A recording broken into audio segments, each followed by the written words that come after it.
day. It's a perfect day for meetings. I love it. I guess you want me to start then. Yeah, the stage is definitely yours. Thank you very much. I really appreciate it. So yeah, welcome everyone for the second request reply discussion. Before we get into it, maybe it's good time to maybe short introduction if people want to introduce themselves. My name is Jonas and I'm working on Postman, where I work full-time on async API. And yeah, that's me. Anyone else want to introduce themselves? I'm going to do that just because I'm new here. So I'm Manoj. I've been mainly working on different API management tools and started exploring async API, and I do get a bit of free time. So I've been trying to attend some of these meetings, I did go through some of the docs and just getting to know a bit more, and everything around request reply kind of, sounded interesting. So I'm just attending these meetings. Thank you. Awesome. Thanks for joining, man. Anyone else? My name is Edgar Ray. I'm just lurking in the corner, so just kind of ignore me. I'm new to everything, and so I'm just trying to learn a little bit more. All right, welcome. Okay, let me do it. Heiko Henning. I try to drive the request reply issue because we see here a requirement that should be solved. And last but not least, I'm Łukasz, one of the spec maintainers, and I'm here to help to click through the UI and also advise how to go forward with the change. Nice. Heiko, do you want to quickly recap what we talked about last time, maybe? Just a quick one, or where to pick up from. Yeah, let me see if I'm able. No, I'm not able to share. I just made you a co-host.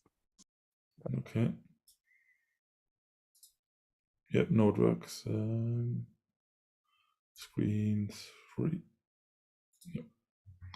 Now you should see my screen. And yeah, here in spec issue 94, I wrote a summary of the last call. At first, we are started with the requirements. I will not repeat it completely. And what we are seeing, or what we have find out how we can solve it. And you can see here samples for case A, D, and the samples for case B and C. And what we come with is what we need is we have an operation, and the operation needs to know where to find the reply topic. So we specified a reply section containing information if the reply topic can be found in header or body, because MQTT 3 doesn't support headers. So yeah, that's what we defined, as well as we defined with the message if it is a request message or just a normal message. And we said, hey, if you have a special format requirement for the replay topic, just put it in the schema of the header. Yeah. Let's go over here. What is still open is the discussion around correlation IDs. I want to also quickly bring something up. So last meeting, I can't pronounce that name. I'm gonna call him Nat. So Nat talked about JSON RPC and how they used it for their use case. And one of the things that I took notice of was that they actually use a property in the payload to define where the reply should head to, or where it should be replied to. So I think we had an assumption last time that there was no use case for adding it for the payload, only for the headers, if I'm not mistaken, by the for the correlation ID, right? I think that was more or less our Yeah, replay topic assumption. and correlation ID have to be part of the body with MQTT3. With MQTT5, it's possible to have it in a header. And the name is pronounced Nathanael. Nathaniel.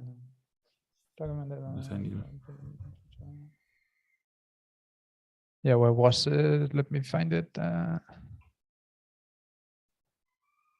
Yeah, for their MQTT5 server, they are using a correlation ID in the body of the message. Yep. And a fixed reply topic. But if you don't use JSON RPC, if you just use plain MQTT, you may want to have it in the body. So I think we definitely need the requirement that the reply topic may be part of the body, as well as if you use plain WebSocket or you're just UDP, TCP or whatever, you will need it to have a part of the body. I also think he mentioned that he wasn't sure whether they would need to define that or whether they wanted to do it, because they don't explicit say that this is their, what's it called, like the reply channel. The only thing, it's basically just a property of the payload, right? Yeah. But the question is, would they want to specify that the reply channel is part of the message payload and should be used as such? Nathaniel, I don't think he wants to, because he used JSON RPC. I'm not very familiar with the JSON RPC, but if I understand it correctly, they don't like to. But there are use cases where you want. Makes sense. Just correct me if I'm wrong. Isn't it the idea behind reply to have the same approach as correlation ID? Wasn't it the case? So in correlation ID, at the moment, you provide information called location, where you can specify where the correlation ID can be found, and it's up to the user. It can be header, it can be payload. So with reply to, as far as I remember from the examples and the discussion last week, we discussed the same approach for reply to, right? Or yeah, the correlation ID is not discussed yet. Lucas, At the moment, I just wrote the correlation ID as a simple string, but no semantic like the reply thing. Because you can see here the reply is well defined, where it can be found, and the correlation ID is just in text where I say, hey, just copy it. Lucas, were you referring to the current correlation ID we have in the message object? yeah, That's exactly. what Yeah. So in the message object, of course, I'm linking the 2.2 version, but it doesn't matter, I think. Yeah, it's still the same.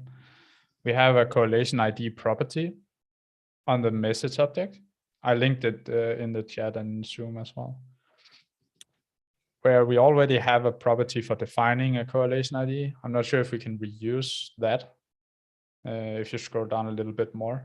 Yeah. It's Just one click of on the correlation ID object. Yeah, Yeah, I'm not sure if it's a good idea to have it here or not. Because here you just say, hey, there is a correlation ID, but you cannot specify if the correlation ID needs in special format. And yeah, you cannot say, oh, yeah, normally it's, let me think. Yeah, normally it's, it have to be always. So if you have a correlation ID, you always have to send it back. Otherwise, it makes no sense. So it's a standard behavior to send the correlation ID back. But here you say it's part of the header or not. You say not where the correlation ID is. You just specify it. Is that correct? Yeah, you specify what it is. So you can say it's in the header. It's like, because depending on protocols, on systems, like some people just send it in the message because there's no header, and some people just put it in the header. So that's you have a special expression language there that you can use. Okay. And I sent a link for the, it's not the reference object, but the correlation ID object that defines the location, which is kind of like a runtime expression of it. And yeah, of course, like in case of correlation ID, we never had a special field called schema, so we never had to, like, it's just an idea, so nobody ever needed a chance to describe the okay. the This here, payload. But actually, there is in this expression, runtime expression language, it looks like some additional payload information can also be provided. Can it? but in general, this here looks pretty the same as I tried here. So we should change the replay topic thing to the same format as the correlation ID field. Yeah, that's what I was referring to, basically. Yeah, so to be consistent, and then it makes sense, because and that's why I jumped in, because you were discussing, folks, like if it should be in the body or in the header, etc. But then we don't, from the spec perspective, we don't care where people put it. We don't. It's up to the user to specify where they have it. If they're using cloud events, of course, it's not going to be in the header, because they're putting everything in the body. But it's just about the expression language that you should use and specify.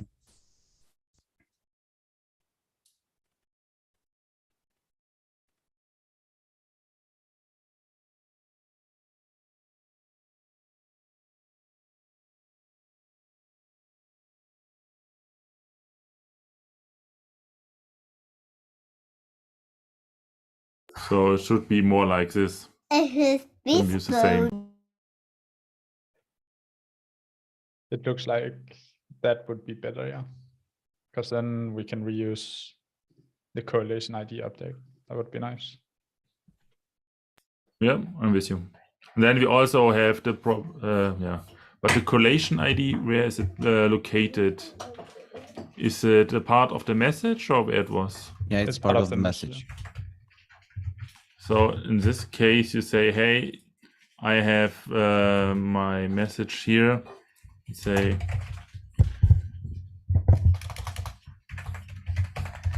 correlation ID, something like this.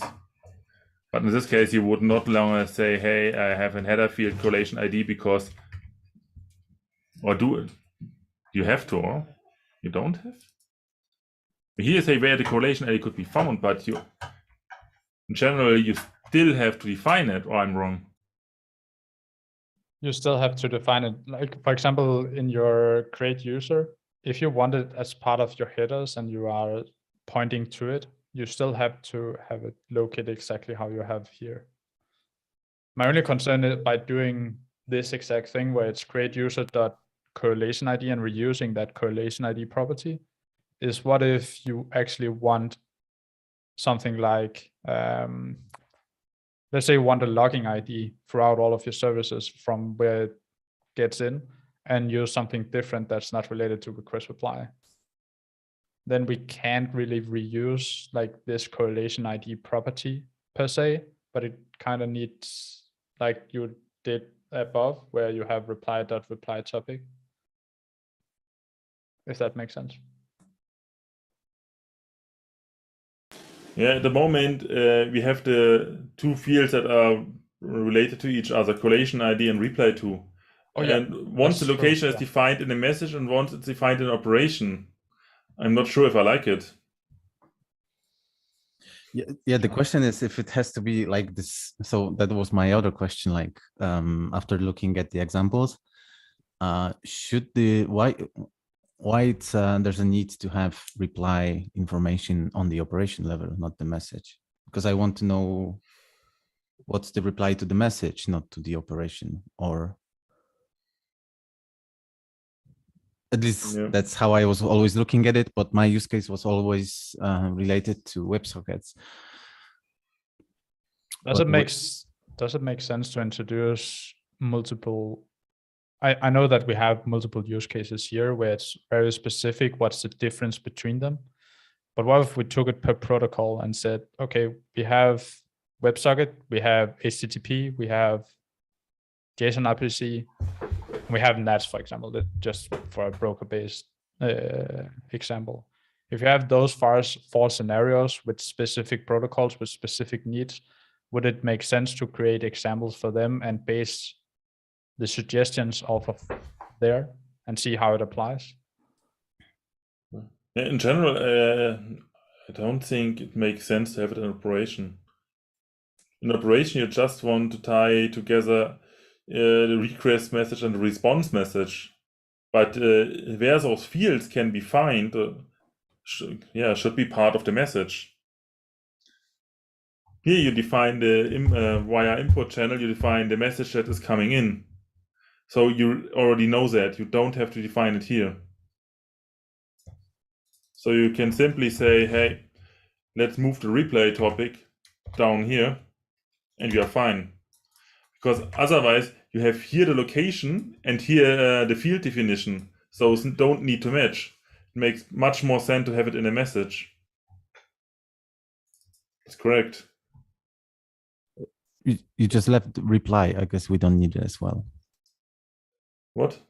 Yeah, this key, we don't need reply as well. It's just, you just need the message property, not why would we leave reply property then? Okay, let's jump over here again. Once we have here reply and message in this scenario, and here we have reply and channel. So reply can contain a channel or message, where I wrote it down somewhere below. Okay, that's it's replay. You have two possible elements. Both are optional. If the channel is defined, it will use the channel, and if message is defined, it will override the message from the channel. But if no channel is given, all other attributes from the channel will be taken from this channel here. So if here is no channel defined, it uses the option from this channel, like server and so on. And if no message is defined, it will use the channel attributes required. So either channel or message is required below reply, but not both. So you can have both, but one of both is required or mandatory. Makes sense? Not much. Sorry. Can you show the definition you had there before? Yep. It's the component dot messages dot asterisk reply channel. So it's still in the message. But in the example you have it under operation. Sorry, yeah, it should be operations. My fault. So replace this with operations.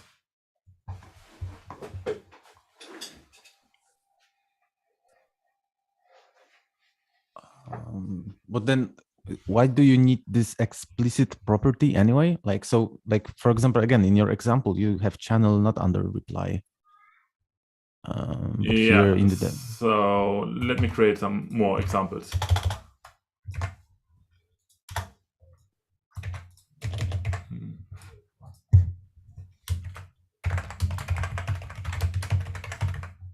So you can do this one, or you can do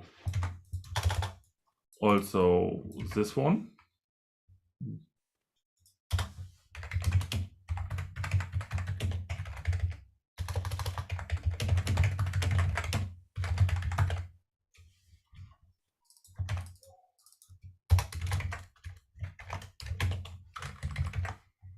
So everything is possible here.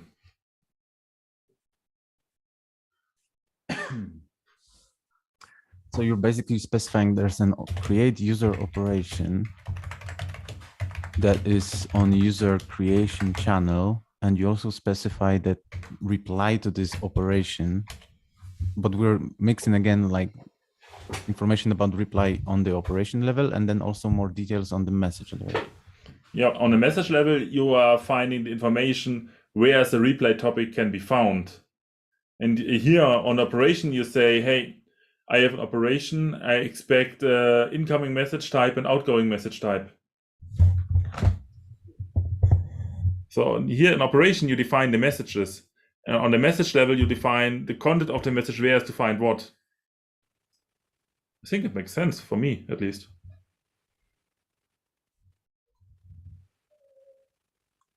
Okay, but then the assumption is that all the replies would go always to the same channel, all the message replies. You don't have to. In this case, you say, hey, this is my inbound channel, and this is my outbound channel. Yeah, but then it means that all like failures or successes, they all go to the same channel. Yeah. Would it make sense to send success to different brokers than the failures? Like I don't have use case for it, Yeah. but just trying to understand. So the other thing that worries me here is that on the reply message,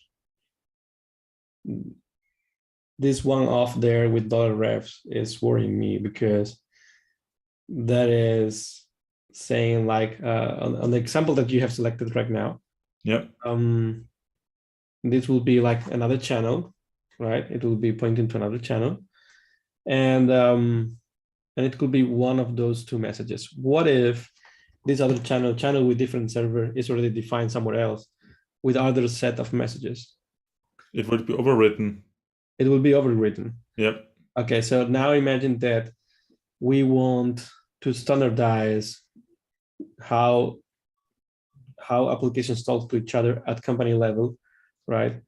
What we're introducing here, and then standardize how things communicate with each other. What we're introducing here is the possibility of someone to override company level policies, Yeah. and create more chaos, and become a little bit more chaotic. Yeah, So sure. I understand that. my suggestion with this is that, can you go back again to the example? Yeah, but let me explain why I choose that. Because if you see the operation, you have here the message. Yeah. So it's still, you can define an operation, a channel, and a message for the inbound thing as well as for the outbound thing. So we do it the same way. Yeah, let me explain why I'm saying this. So on the reply, my suggestion will be that instead of having a one-off with $refs, we have a list of message IDs that we can expect there. So these messages will have to be defined in the inbound of channel with different server, right? Otherwise, so it is for us to understand that it is for us to say, like, from the 4 different types of messages, I'm inventing it. From the 4 different types of messages that I can accept in channel with different server, the ones that are replies are only those 2. The other 2s are for inbound. You know what I mean? Yeah, I understand you. So so this way we can still customize it or narrow it, but without overriding, just saying, hey, from this set, we only allow this subset, but not something else, right? Yeah. You know what I mean? I understand you, but if you see here the channel normally just have a single message. If you want to have more, you have to find one-off. Not necessarily. We can have one-off on the message as well. And this is something that I also wanted to propose for version 3. And it's like, we have messages listed with IDs. And so messages will be defining components, not there. You know what I mean? I understand you. So why not define here directly an array? Would it make much simpler than having here one-off or not? Because if we have them identified with IDs, we can then do this thing that I was proposing, that we can still define, like, in this channel we expect 4 messages, but only these 2 are for replies, right? We can then do these things, and as opposed to opening the door to defining whatever you want there, and then we have imagine that we have the channels defining ones in one file, and this file is for the whole company, and then you have your async API file defining your single application that you control, right? You want to say like, I want to publish to the channel. I want to publish to the X channel, create, I don't know, like user creation channel, right? If you can override when it's on the company level, let's say, or the shared channel definition, then what's the point of having a shared channel definition in the first place? Because you can override it, so anything can happen. You cannot even rely on these definitions because someone can override it at some point. You know what I mean? Yeah, I'm totally with you. But I would suggest don't do this one here. Just make it an array and say, hey. Yeah, that's what I'm saying. Say, maybe one is possible. Maybe let's say this one here. The second one is possible. And then, okay, you can simply say the message is just a pointer. We can even just remove all this noise. Like it can be create user and creation successful, and we'll go to the components, messages, and find create user and create successful. And if it's not there, then it's an error. You have to define it inside the components. You know what I mean? So we only define things in components, and then you use them with IDs in the rest of the document. But I guess I'm going a little bit too forward. But a little off topic. It's not related to request reply, but for me it would be okay. It's kind of related, but not really. I mean, like I'm the fear that I'm having here is that if we leave the door open for any kind of overwriting to happen, then it's going to become a mess. It's going to become an ungovernable mess, you know, and that is going to be problematic. So I will say that at some point, if you want to add some new kind of message to a topic, then you will have to go and add it to the channel definition first, and then go to the reply and say, I'm going to put this message on this channel instead of just overwriting, right? Because if we don't do it the first way, then anybody could be pushing whatever they want there, and there's no way to standardize anything. And then you don't know what to expect, basically.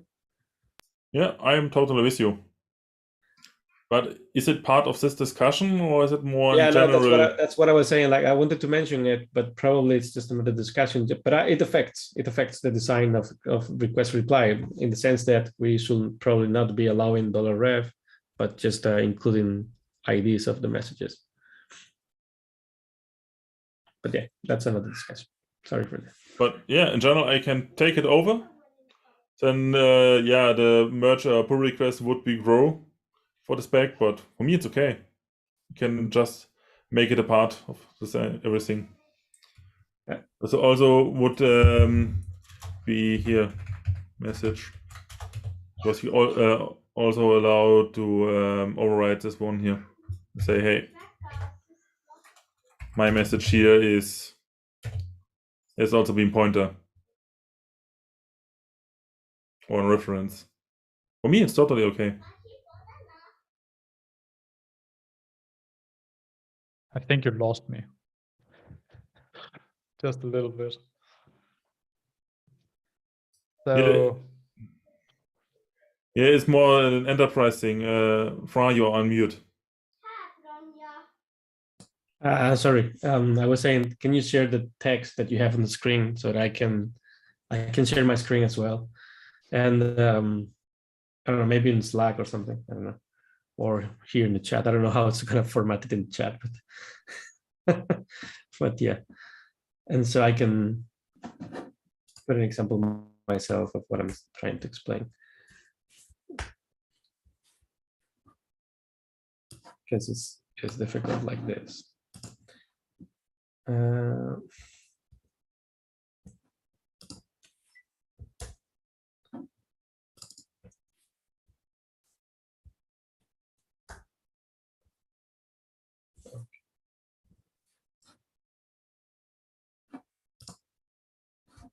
Okay.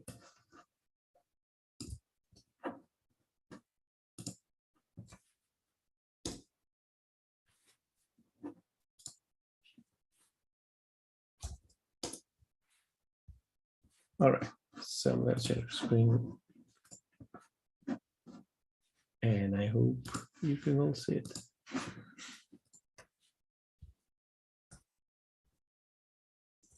Is it good like this? Can you see it? Yeah, sure. Okay. So the way I was, what I was saying here is that you will have something like this, right? Like say, create user, right? Just like this. And Ja, dann gehe ich. here you'll have Was sieht this. dann da an mindestens?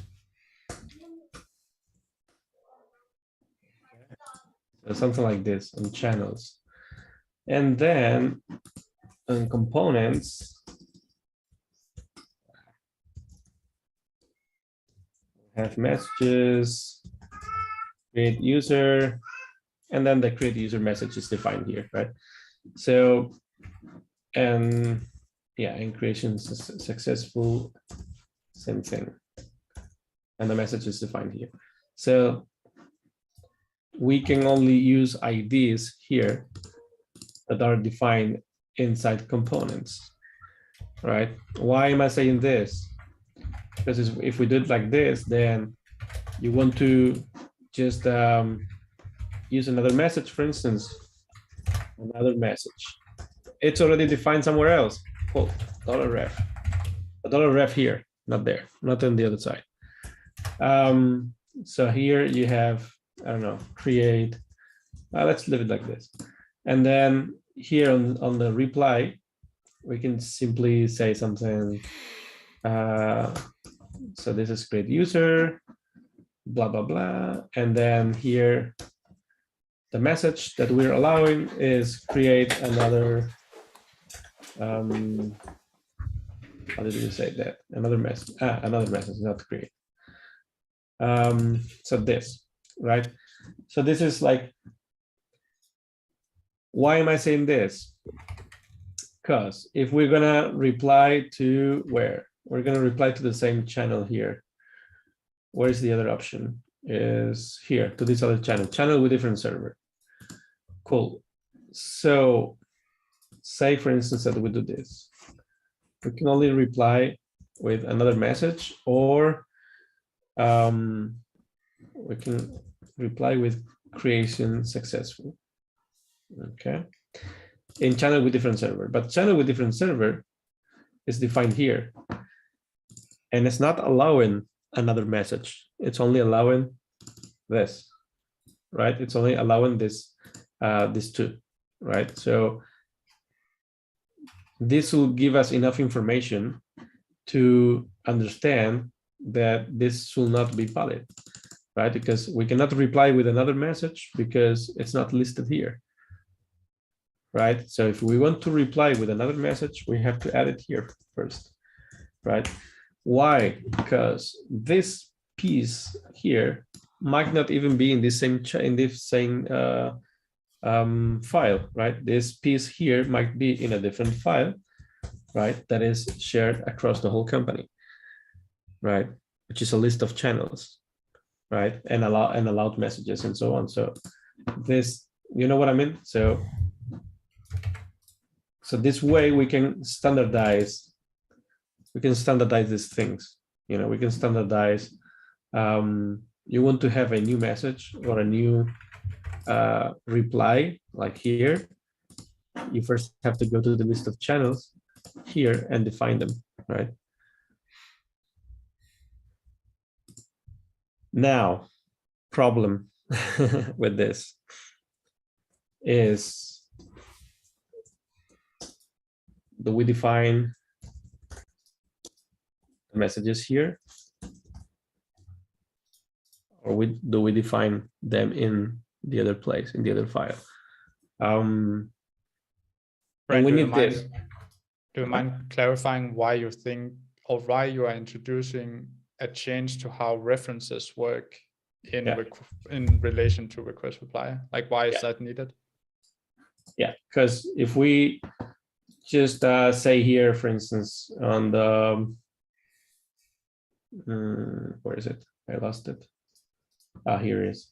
So if we allow things like this here, then how do you do we have a way to know that this is what's it called, another message? Do we have a way to compare or to know if this message is allowed in this list of messages?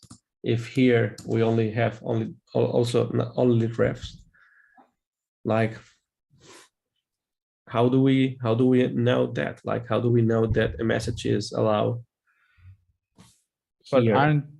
But in this channels, you are defining both the request channel, but also the reply channel. Yes. Why are you defining both in the same file? Sorry, what? Rename line 7 to user successful created. Or line 7, where? Yeah, the line or delete line 7. Line 7 is confusing. This one? Yeah, it's the same as in the creation channel. Sorry, yeah. Sorry, yeah. It's more like another message: creation successful and creation failed. Okay, so creation failed, and then creation failed or whatever, and then here it's instead of another message is creation failed. Okay, so what we're saying here is that in this channel we allow create user, in this other channel we only allow creation failed or successful, right? So here when we reply, right, we only allow either, we say like we only allow this, or because it's already defined in the channel, we just completely omit it, right? We just say that we're going to reply to this channel, and anything that is defined in this channel can be sent, right? But if you want to override it and say like, no, here we actually don't want to send failures, only successful responses for whatever reason, right? So then we're clarifying that this operation will only send successful messages, not failure messages, right? So in version 2 it's defined as an override. In version 3 we can define it as a filter or a subset. Exactly, it's always a subset. Now it cannot be something else here, because something else is not defined in this list, right? So now, why am I saying this about the IDs? Because I think it's going to be easier for us and for everyone to have IDs, idea of the messages, right? Instead of $refs. I may be wrong, but what I'm saying is we can have $ref here, and this is components, messages, right? And yeah, creation successful, right? Yeah, could be like this, but if we do it like this, and we have this list here, but with also with $refs, $ref, whatever. I'm not gonna write the whole line. I think you all understand. Do we have a way to check if this message is here in this list of channels? Are we gonna check by structure of the message? If so, are we sure that we can check by structure and not by ID? Instead of by ID. Don't know.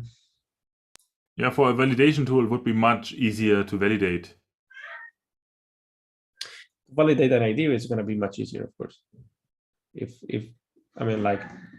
this creation successful string is in this list of strings, that's going to be super easy to do.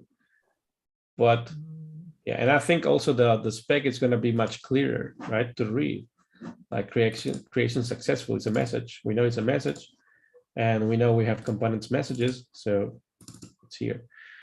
Problem is we break $ref, And so code editors will not be able to offer navigation like you can do here now, right? That you can on VS Code, you can click here and it takes you to this message, right?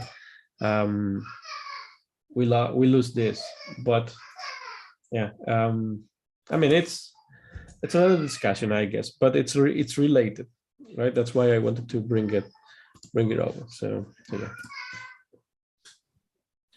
But is there a code editor for async API that's not under your control? Sorry. Of course. Yeah, you have to advance the VS Code plugin. Yeah. I know, but what I'm saying is that not the VS Code not the plugin from async API, but people using JSON schema plugins and OpenAPI plugins and so on, they will have this functionality without noticing, right? So yeah, it's like it's a pro, it's a con, but I think, yeah, I don't know. It has pros and cons, but what I want to understand as per this discussion is that can we actually make sure that whatever is in the reply list, it's on the channel definition somewhere else? Like, can we make sure that this message is part of the other list? Because yeah. And I wonder if linting is something that can control that in a sense. But can we? That's the thing. Can we make sure that two objects are the same in the sense of like two different messages might be the same, but one is having, I don't know, one more field or one less field, not a field on the payload or on the header, but on the message definition, on the, I don't know, description or summary or something like that. If we have, I'm just wondering if we need both properties. Just a question, like, do we need both channel and message? Well, channel, definitely not always, because channel might be dynamic and calculated at runtime. That's a problem. Yeah. And if it's dynamic at runtime, then we only want to define messages, right? I guess that's the catch. Yeah. Yeah. Okay. And we can't reuse the channel object because it always expects a channel, right? To be defined. So we can't omit. So the way that you, what's it called, like referenced by the name, reference the other channel definition or channel object, it wouldn't be possible to omit the, it's better if you share your screen again, because now I'm talking in blind and I can't remember. Sorry. So yeah, on your other tab, where you have your channels defined, say that the channel, and it actually is submitted. So for the user.creation.channel, you would have a channel property that defines which channel it's over, because the channels are by ID, probably. That's at least the idea, Yeah, right? Yeah, channels here will be more like user creation channel. That's the format of version 3. Yeah. That will be address. Yeah, or channel or whatever. Yeah. And my question is, for the user creation channel with different server, which is our reply channel, or yeah, our reply channel, can we omit the address property there and just define messages? And that way you both support dynamic and so that way you can know the address. Yeah. So in your other tab, if you go back to the other document. Yeah, let me just make sure that I'm understanding. So user creation reply, let's say. Okay. Yeah. So this is going to be reply, something like that. And that's going to be, well, no, actually, no, we don't know the address. We don't know the address, right? So if that should be possible, then we can remove the message down here, because on line 19 and 20, the only reason we have that now, right, is because we want to support dynamic channels that don't define a specific channel path, because it's dynamic at runtime, right? So we want to have here something like user Yes. creation reply. If we do that, we can remove the message property completely, right? Yeah. Because it's still like we're just referencing a channel. Yeah, we can, but say for instance that imagine that no, not imagine, here we can have two messages, right? Successful and failed. And say for instance that this application is not posting failures, only successful messages. Yes. So we want to, yeah, I mean, it can happen, like maybe failures are from a different set of services, but this service is not notifying errors. It's not that it doesn't fail, but if it fails, we don't log anything or we don't publish anything. So so the message here was it will be like, we only want the successful one, right? From this failed and successful, right? But couldn't you at the same time just define another unique channel object and that only contains the successful message and reuse that? Yeah, but let's turn around. If you have a request, so you have one topic where you can receive multiple messages on the inbound. So say you need those filters. So why don't have it on the reply side, just to make it consistent? Because your application might not be publishing this kind of message, but other applications might be publishing this kind of message, you know? So that's the thing. So what Jonas was saying is that user creation reply using user creation successful reply can be like this, right? And we eliminate this, and then it's the same as saying user creation successful reply, and we eliminate message. Sure, I'm with you. But if you see line 15, here you have a channel and also can have those message filters. Yeah, we need this. Yeah. Creation channel, yeah. And here now you can say one line below, message is like user creation. Say, hey, only user creation message is here possible. Then here you need to define message and channel. Are you agree? Where? Sorry, say again. Yeah. Wait, let's do something. I'm gonna remove this because it's causing a little bit of confusion. No. Let's just stick with one. Okay. Okay, go please in line 15, add a new empty line. Okay.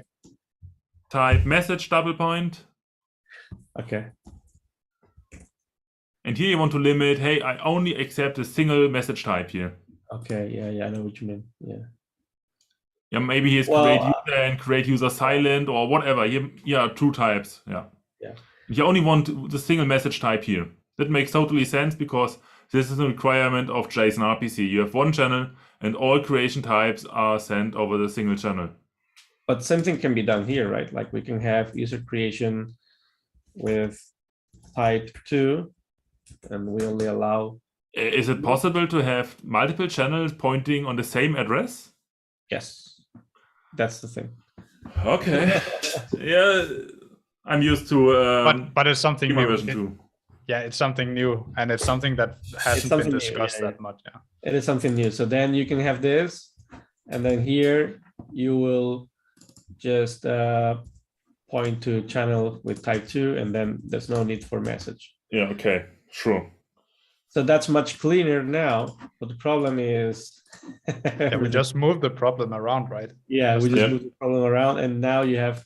And that's fine like this, but imagine that we have description, blah, blah, blah, blah, blah, blah, blah, blah. Yeah. Right? Yeah, and in your it's probably the same description as the one. Your earlier use case where your company defined the channels and you only using the channels is not working anymore. Exactly. Yeah. You only when you have to create a topic, for instance, in Kafka or in Nats or in any other broker, you request, there is usually a team, that DevOps team or something, that you ask them to create a topic for you if that's needed. Of course, like in the case of MQTT, it's not even needed, but you ask them to allocate memory for a new topic for you. So when you do this, they could actually be relying on a file like this, right? You just have to add it to the file here, and they can have a bot, and it will create a topic for you, right? So they can automate this, even using this file as a source of truth. And then for you, it's just a matter of using them. Problem here is that user creation channel with type 2 and so on, right, need to be defined somewhere. Because right now there's no link between this file and this other file. And right? it's really hard to figure out if all of the messages for a specific channel. That's also kind of like the problem you said earlier, right?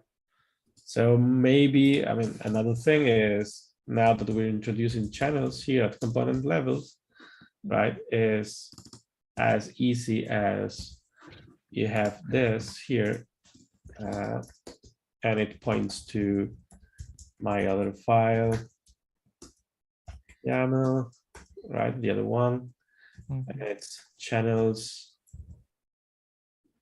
right? So it's not defined here, it's defined on at company level, but you can still reference it. And you can even change the ID here, because it's local. This ID is local for you. It can be. So we're running a bit out of time now. So can we kind of recap or not recap, but in a sense of, we talked about a lot of change that has to happen for this exact example. Maybe it would be a good idea to list all of those changes and then what we have right now, if that makes sense. Yeah. Yeah. I will write it down later. Fran, can you share that on Slack, or like what you, because nobody wants to rewrite it? No, you'll have to type it down from scratch. I'm not have sharing to watch a YouTube my work. video. Have to watch my YouTube work. Video. I created it with my own hands. Please don't.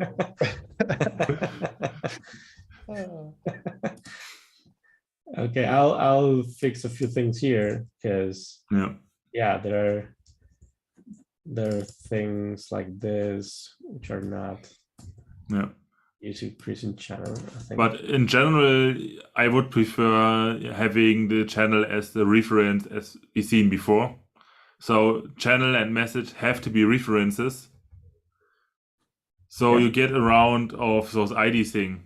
You simply can compare in the parser the objects. So if the objects are the same, it's allowed. Yeah, can be. I think it would make everything easier. Yeah, I love the idea of IDs, but it makes everything a lot more complicated. Yeah. First of all, you have to think about an ID. Yeah. Which is, well, in version 3, I think it's required. Message ID. I don't know. Can't remember now. Or that's what. Not yet. There's nothing. Not yet, because we're defining it. Yes, exactly. But yeah, like I can't remember in my own proposal. I don't know if it was required or not. I can't remember either. Yeah, I can't remember. It's split up into so many. So it's actually a good question that do you want to ask it again? Because it's a contingency for this to work, actually. Sure.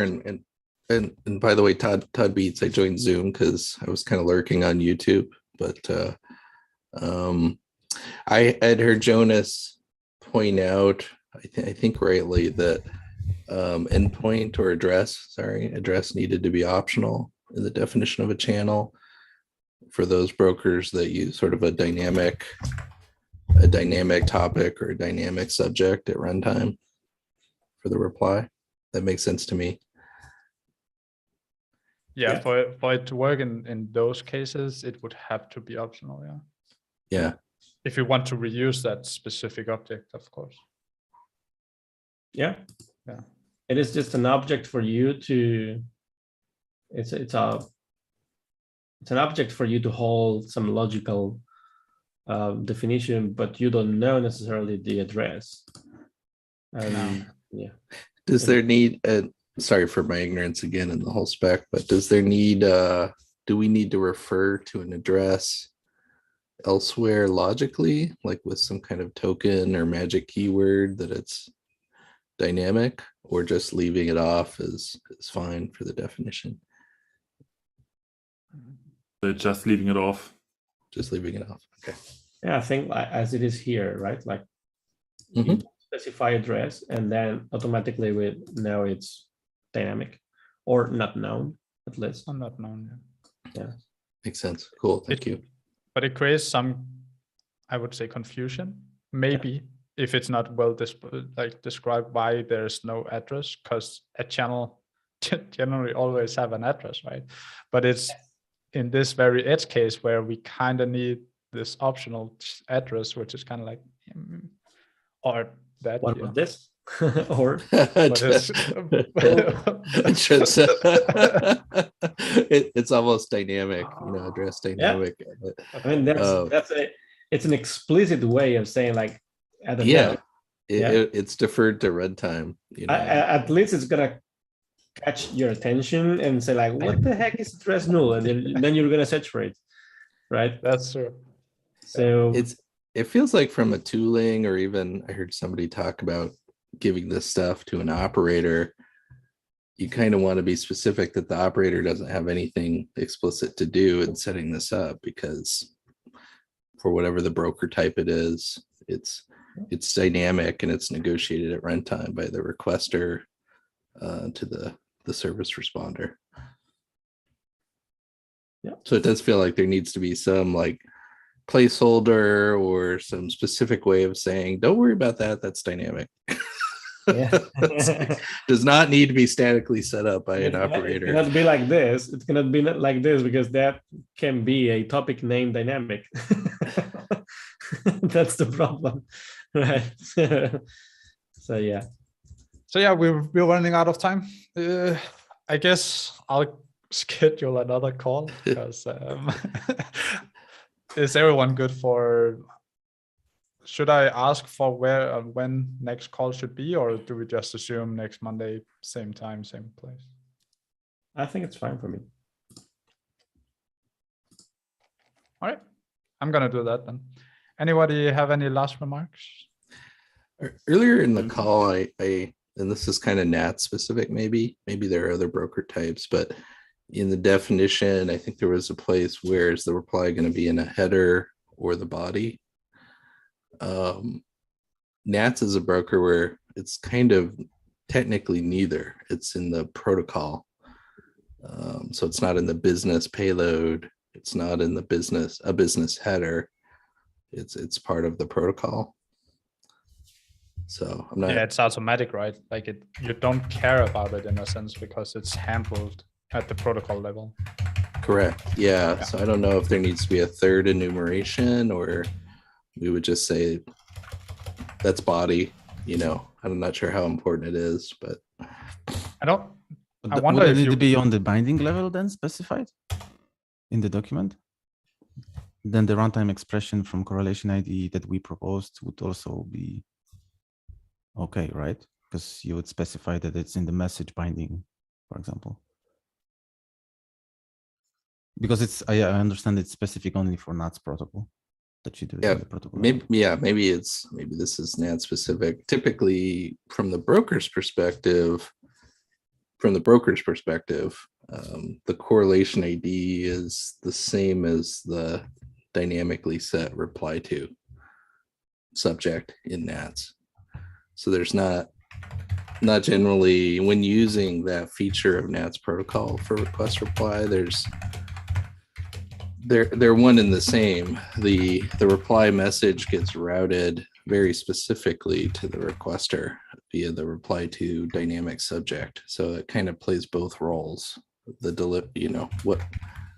How the receive happens, the channel, as well as identifying the requesting instance at the client is overloaded automatically. My question is- is, would you want to define it in nets? Like when you specifically with nets, do you really want to define it specifically that there is a reply subject if it's handled under the hood? Well, I think there's still the need, at least logically, to talk about a reply channel because there will be a message schema or schemas, the success schema, the fail schema from the service itself that is going to travel. So there's logically still a channel. We just don't need to call out the correlation ID or the address of that channel. As I recall, it's actually, or the suggestion is that it's split from how you define the channel or the messages that are the reply and what is the correlation between or where exactly the reply channel is. So if I recall correctly, he had under the operation, there was a reply topic, and we talked about whether we could integrate it with a correlation ID object that we already have.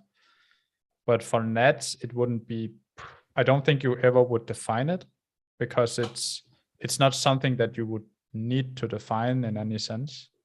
Mm-hmm. But it's a great question of whether some would do it because it is part of the payload. It's just underneath, right? So your user payload, and then nets have basically its own type of, what's it called? Like the user payload gets wrapped in the nets message, and the nets core nets message contains the subject that is being replied to, right? Yeah, exactly. The pub, the NATS pub protocol operation has a optional protocol level header called reply, which is the channel, concrete channel down to the address level that the service responder will reply on eventually. Yeah, so typically with NATS, we want to, from an operations perspective, I guess, we want to be able to refer to the reply because we want to maybe link some payload schemas that are allowed for the service responder, and so they can be interpreted by the requester. But we don't generally want to refer to anything else like addresses or correlation IDs because those are automatic. That should be completely what's it called, possible in the current suggestion, I think. Yeah. Cool. That's awesome. Yeah. Of course, in NATS, folks can choose to do static as well, just like any brokerage. But that would be possible from what I'm seeing here too. It would just be a static reply channel with address. Yeah, exactly. Yeah, so you can have both basically. Yeah, both. Worlds. Yep. All depends on how specific you want it, right? Mm-hmm. Makes sense. Anybody else have any questions? I'm not sure, Lucas, do you watch the comments on YouTube and whatnot? Because I don't. So just asking in case there is any. I think last time I looked, it was just me on the YouTube chat. I don't know if some late ones came in, but Maybe not. All right. Cool. Oop, thank you. Thank you. My I guess that's rounds it up. See you next time. yeah. Bye bye. Cheers. Cheers.